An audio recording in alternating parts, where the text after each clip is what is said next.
સાધન કરવામાં કુશળ ન હો તો કમથી કમ અનુકરણ કરવામાં તો કુશળ થઈ જાઓ, અનુસરણ કરવામાં તો કુશળ થઈ જાઓ. આપણી પાસે બુદ્ધિ બળ નથી, આપણી પાસે કોઈ સાધન બળ નથી, આપણી પાસે કોઈ શરીરનું બળ નથી, આપણી પાસે કોઈ પુણ્યનું બળ નથી. પણ જ્યારે બીજા કોઈ બળ કામ ન લાગતા હોય ત્યારે માણસે આશ્રય બળે તરી જવું.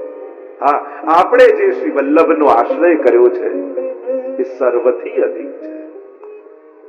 બીજું કાંઈ કર્યું ન કર્યું એટલે તો ભગવતી કો જપ તપ તીરથ નેમ ધર્મ વ્રત મેરે શ્રી વલ્લભ પ્રભુ કો નામ.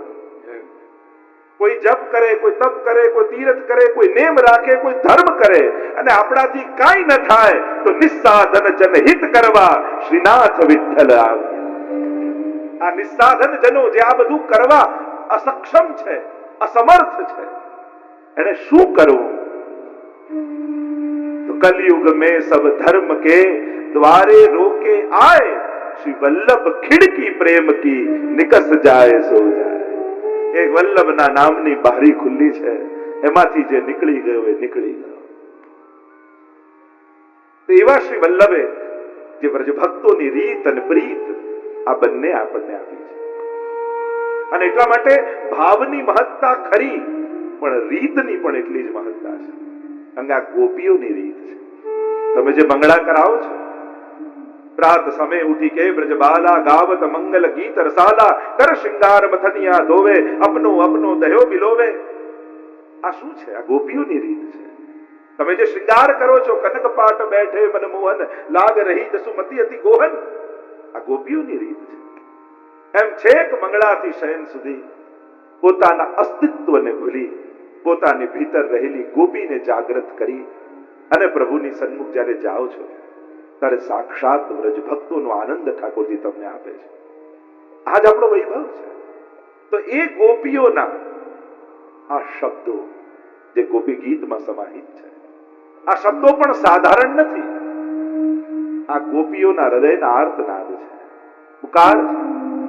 અને જ્યારે આવા શબ્દોનો આશ્રય તમે કરો, જો આશ્રય અનેક પ્રકારના હોય, ક્યાંક સ્વરૂપનો આશ્રય લઈએ, ક્યાંક નામનો આશ્રય લઈએ, ક્યાંક શબ્દોનો આશ્રય લઈએ. આ અષ્ટછકાની વાણી આપણે ગાઈએ છીએ, શું છે? એ જ અનુભવને શબ્દ રૂપ. અને એટલા માટે એમણે રચ્યું નથી, એમનાથી પ્રગટ્યું છે. ગોપી ગીત ગોપીઓએ રચ્યું નથી, ગોપીઓના હૃદયમાંથી પ્રગટ્યું છે. સર્જન અને પ્રાગટ્યમાં ઘણો મોટો ફરક છે. સાધારણ લૌકિક કવિ ગમે તેટલી ઉત્તમ રચના કરે, પણ જ્યારે રચના વાંચો ને એમાં તમને કવિનું જ પ્રભુત્વ દેખાય. એમ લાગે કે આ કવિએ ગાયું છે. પણ જ્યારે ભગવતીઓના અનુભવોને ગાઓ ત્યારે એમાં રચયિતા ગૌણ હોય અને એની રચનાની પ્રધાનતા હોય. જેના માટે ગવાયું છે એ શબ્દ શબ્દ દેખાય, એ અનુભવાય. તો ગોપીઓ પ્રભુને શોધી રહી છે, ન દેખાયા, થયું કે લાવ પ્રભુને પુકાર કરીએ. 19 શ્લોકમાં ગોપીઓએ ગોપી ગીત ગાયા અને પ્રથમ શ્લોકમાં પ્રભુના પ્રાગટ્યને યાદ કરતા મંગલાર્થો અત્ર જય શબ્દ, મંગલાચરણ કર્યું, જયતી શબ્દ કહી ક્રિયાપદથી પ્રારંભ કર્યો. जयति ते अधिकम जन्मना व्रज। प्रभु जब से आप प्रकट हुए ना ब्रज में, तब से ब्रज की शोभा वैकुंठ से भी अधिक बढ़ चुकी है। હવે લોકો વૈકુંઠવાસ નથી ઈચ્છતા, વ્રજવાસ ઈચ્છે છે. અને એટલા માટે મોટા મોટા ઋષિ મુનિઓ દેવતાઓ પણ વૈકુંઠ અને પોતપોતાના લોકો છોડીને પણ વ્રજવાસ કરવા લાગ્યા. કારણ કે વ્રજની ભૂમિ સાધારણ નથી. આ વ્રજની ભૂમિ સાક્ષાત લીલા ભૂમિ છે અને સાક્ષાત ગોલોક ધામથી બ્રજમંડલ ભૂતલ પર આવ્યું છે. એટલે જ આપણે ત્યાં કહેવાય કે જ્યારે પ્રલય થઈ જાય અને સમગ્ર પૃથ્વી જલમાં ડૂબી જાય ત્યારે પણ વ્રજ ડૂબતું નથી. કારણ કે વ્રજ આ ભૂમિનો ભાગ નથી, એ ગોલોક ધામનો ભાગ છે. અને એટલા માટે એમ કહેવાય કે વ્રજમાં કાળનો પ્રભાવ ન લાગે. આ વ્રજની ભૂમિ એ સાક્ષાત ગોલોક ધામનો ટુકડો છે. અને એટલા માટે જ આપણે ત્યાં તો પ્રસંગો પુરાણોમાં આવે છે ને કે જ્યારે ભગવાને પ્રયાગને તીર્થોના રાજા બનાવ્યા અને ત્યારે પ્રયાગે બધા જ તીર્થોને ભેગા કરે અને બધા જ તીર્થો આવે. અને આનંદની વાત એ છે કે ચાલો થોડા જ સમય પહેલા પ્રયાગને પ્રયાગનું નામ પાછું મળ્યું. હમણાં જ આપણી સરકારે પ્રયાગ તીર્થરાજને પાછું પ્રયાગ તીર્થરાજ નામ પાછું આપ્યું. એ આપણા બધા જ સમસ્ત હિન્દુ સમાજ માટે બહુ ગૌરવની વાત કહેવાય. કારણ કે આટલું પ્રાચીનતમ તીર્થ આપણા દરેક પુરાણોમાં શાસ્ત્રોમાં જુઓ ત્યારે સૌથી શિરમોર તીર્થ પ્રયાગરાજને કહેવાય. અને ત્યારે બધા જ તીર્થોને એમણે બોલાવ્યા, બધા જ તીર્થો આવ્યા પણ બ્રજ ના આવ્યા. એટલે પ્રભુને ફરિયાદ કરી કે પ્રભુ આપે મને તીર્થોના રાજા બનાવ્યા અને બધા તીર્થોને મેં સભા બોલાવી તો બધા જ આવ્યા પણ બ્રજ ના આવ્યા. ત્યારે પ્રભુએ કહ્યું કે મેં તમને તીર્થોના રાજા બનાવ્યા છે, મારા ઘરના નહીં. બ્રજ તો મારું ઘર છે, એ તીર્થ નહીં, એ મારું ઘર છે, મારું નિજધામ છે. અને પ્રભુનો આ સંકલ્પ છે, વૃંદાવનમ પરિત્યજ્ય પાદમેકમ ન ગચ્છતિ. વૃંદાવનને છોડી ઠાકોરજી એક ડગલું પણ બહાર માંડતા નથી. આપણને થાય કે અક્રૂરજી તો લઈ ગયા, હા મથુરાથી જે આવેલા એ પાછા ગયા, બ્રજમાં જે પ્રગટ્યા એ તો બ્રજમાં જ રહ્યા છે, એ વ્રજ છોડીને નથી ગયા. એની ચર્ચા તો ઘણી ઊંડી છે એટલે ચર્ચામાં નથી પડતું. અને એટલા માટે આ બ્રજની મહત્તા મોટા મોટા ઋષિ મુનિઓ દેવતાઓ પણ તમે જુઓ વ્રજ યાત્રા કરો ને 84 કોષની ત્યારે ભારતના સગળા તીર્થો બ્રજમાં છે, ભારતના સમસ્ત દેવતાઓનો વાસ બ્રજમાં છે. અને એટલા માટે આ બ્રજની ભૂમિની અધિકતા દસકાન जी कहते हैं प्रभु मेरे ऐसे कोई कर्म हो कि अगले जन्म में मनुष्य बनूं तो आ मानव देह पण गमे ત્યાં ના આપતા મને વ્રજવાસી બનાવો. मानुष हो तो वही रस खानी बसो ब्रज गोकुल गांव के ग्वारन और जो पशु हो तो कहा बस मेरो. जो पशु थाओ तो बीजे क्याय नहीं पण મને નંદાલયની ગૌશાળાની ગાય બનાવો કે રોજ ઠાકોરજી ચરાવવા જતા હોય અને એમના હાથની લકુટિયા પણ મને સ્પર્શી જાય તોય મારો ઉદ્ધાર થઈ. પાષાણ બનવું એવા કર્મ હોય તો ગિરિરાજ બાબાનું પાષાણ બનાવજો કે જેને ઠાકોરજી પોતાના શ્રીહસ્તમાં ધારણ કરે. મોટા મોટા ભગવદીઓ પણ વ્રજવાસ માંગે છે. અને એટલા માટે તો કહ્યું શ્રયત ઇન્દિરા શશ્વદત્ત રહી. જે વૈકુંઠની રાણી છે એ પણ વ્રજમાં દાસી બનીને નિવાસ કરે છે. કારણ જ્યારે નંદ મહોત્સવ થવા લાગ્યો, પ્રભુ પ્રગટ થયા ગોકુલમાં અને ચારે બાજુ નંદ ઘેર આનંદ ભયો, નંદ ઘેર આનંદ ભયોના ધ્વનિ ત્રિલોકમાં ગૂંજવા લાગ્યા. ત્યારે ધ્વનિ ગયો છેક વૈકુંઠમાં અને વૈકુંઠમાં ગયો ને લક્ષ્મીજીના કર્ણમાં શબ્દો પડ્યા. એટલામાં નારદજી ત્યાંથી નીકળ્યા. લક્ષ્મીજીએ કહ્યું ઉભા રહો મહાત્મન. પૂછ્યું શું છે આ શોર ક્યાંથી આવી રહ્યો છે? કહ્યું કે અરે આટલા અવતાર પ્રભુએ લીધા પણ આ વખતે પ્રભુએ જે સ્વરૂપ ધારણ કર્યું છે આ વખતે પ્રભુ કોઈ અવતાર રૂપે નથી પધાર્યા, આ વખતે સાક્ષાત પ્રભુ પોતે પધાર્યા છે. એતે ચાંદ કલા પુરુષ કૃષ્ણસ્તુ ભગવાન સ્વયં. એ સારસ્વત કલ્પના દ્વાપરમાં પૂર્ણ પુરુષોત્તમ પોતે પધાર્યા. અન્ય કલ્પોના દ્વાપરમાં અવતાર રૂપે આવે છે પણ સારસ્વત કલ્પના દ્વાપરમાં પ્રભુ પોતે પધાર્યા. લક્ષ્મીજી કહે નારદજી મારે પણ દર્શન કરવા જવું છે. નારદજી કહે આપના જેવી ભાગ્યશાળી બીજી સ્ત્રી કોણ આ વિશ્વમાં? કેમ એવું તે શું છે? નારદજી કહેવા લાગે કે આપના જેવું સૌભાગ્ય વિશ્વમાં કોઈનું નહીં. લક્ષ્મીજી કે શા માટે? નારદજી કે એટલા માટે કે આપ એકમાત્ર એવા પત્ની છો જે પોતાના પતિને ઘોડિયામાં ઝૂલતા જોવાના છો. બાકી આ કોઈ પતિને સૌભાગ્ય ન મળે. એ તો બાલકૃષ્ણ બનીને પલ્લે ઝૂલી રહ્યા છે અને એવું સુંદર સ્વરૂપ ધારણ કર્યું છે. મધુરાધિપતે અખિલમ મધુર. અને એવા ગુણગાન કર્યા કે લક્ષ્મીજીની તો દર્શનની ચટપટી જાગી. એવું કે નારદજી દર્શનનું કંઈ ગોઠવી દો ને. નારદજી કહેવા લાગ્યા દર્શનની વ્યવસ્થા તો થાય પણ અહીંયા એક લક્ષ્મી છે, વ્રજમાં તો લક્ષ્મી સહસ્ત્ર લીલાવી સેવ્યમાનમ કલાનિધિ. ત્યાં તો અનંત વ્રજ લક્ષ્મીઓ છે. અને હે લક્ષ્મીજી એક વસ્તુ યાદ રાખો, અહીંયા લક્ષ્મીજી તરીકે લાભ મળે, રાણી બનો તો લાભ મળે પણ વ્રજમાં તો સેવક બનીને જાઓ તો લાભ મળે. ત્યાં રાણી બનીને જાઓ તો લાભ ન મળે, ત્યાં તો દાસી બનીને જાઓ તો લાભ મળે. આપ જેમ કહો એમ કરીશ. લઈ ગયા બેલવનમાં અને રાણીનો શ્રૃંગાર વડો કરાવ્યો અને માલણનો વેશ ધરાવ્યો છે લક્ષ્મીજીને. હાથમાં ફૂલોની છાપ આપી અને કહ્યું કે હવે આ માલણ બનીને જાઓ. અને કોઈ પૂછે કે કોણ છો તો કહેજો નંદ બાબાની માલણ છું, બંધનવાર બાંધવા આવી છું ને વધાઈ લેવા આવી છું. અને લક્ષ્મીજી તો ચાલ્યા વ્રજની ઓર. અને અહીંયા તો એક જ ધ્વનિ ગૂંજી રહ્યો છે, નંદ ઘેર આનંદ ભયો, નંદ ઘેર આનંદ ભયો. બીજા કોઈને કઈ સંભળાતું નથી, સમજાતું નથી, આનંદ માતો નથી. આજે પણ જ્યારે પણ કથાઓમાં નંદ ઘેર આનંદ ભયો જ્યારે ગવાય, કેવા લોકો ઉત્સાહમાં આવી જાય. અને ત્યારે એમ થાય કે આજે આટલા હજારો વર્ષ બાદ પણ જ્યારે નંદ ઘેર આનંદના ધ્વનિ સાંભળી લોકો આટલા આનંદમાં આવી જાય તો ખરેખર સારસ્વત કલ્પમાં જ્યારે વ્રજવાસીઓને વધાઈ મળી હશે ત્યારે એમને કેવો આનંદ થયો. હેરી હે નંદરાય કે આનંદ ભયો. અને એટલે જ તો આપણે ઉછાળીએ છીએ ને, વાટીએ. ઘણા લોકો કે આમ હાથમાં વાટી કેમ નથી દેતા, આ ઉછાળો છો કેમ, લૂંટાવો છો કેમ? કારણ કે અવતાર જ એવો છે. આ કૃપા વાટનારો નથી, આ તો કૃપા લૂંટાવનારો છે કે તારે લૂંટવી હોય એટલું લૂંટવું. વાટીએ ને તો વાટનારાના વિવેક પર આવે કે કોને કેટલું આપવું, અને લૂંટાવીએ તો લૂંટનારા પર આવે કે કેટલું લૂંટી લેવું. એટલે કૃષ્ણ તત્વ તો લૂંટાવવા માટે આવ્યું છે. અને ચારે બાજુ જ્યારે ધ્વનિ ગૂંજી રહ્યા છે, આખો ચોક ભરાયેલો છે. લક્ષ્મીજીને થાય કે હું કેમ કરીને પ્રવેશ કરું, રસ્તો મળતો નથી. અને થયું કે ચલો આ ગલીમાંથી આ દરવાજે ઘૂસી જાઉં ચોકમાં, કારણ કે નંદાલયના દ્વાર બંધ છે અને નંદાલયની બહાર હજારો વ્રજભક્તોની ભીડ છે. એક ગલી દેખાય અને જ્યાં લક્ષ્મીજી છાનામાના પ્રવેશવા જાય ત્યાં બધી જ ગોપીઓ આડી ઉભી રહી ગઈ. કોણ છો, ક્યાં જાઓ છો, શું કામ છે? અનેક પ્રશ્નો કરી દીધા. લક્ષ્મીજી ગભરાઈ ગયા, ક્યાંક મને ઓળખી ન જાય. હાથ કરીને ગોપીઓ ઉભી રહી ગઈ અને ગભરાયા લક્ષ્મીજીને. નારદજીની વાત યાદ આવી, કેવા લાગી કે હું તો નંદ બાબાની માલણ છું, બંધનવાર બાંધવા આવી છું ને વધાઈ લેવા આવી છું. અચ્છા, તમારે વધાઈ જોઈએ છે? આમ કરી લક્ષ્મીજીનો પાલો પકડાવ્યો અને ગોપીઓએ જે શણગાર પહેર્યા હતા બધા જ વડા કરી અને લક્ષ્મીજીની ઝોલી ભરી દીધી. લો આ લઈ જાઓ વધાઈ.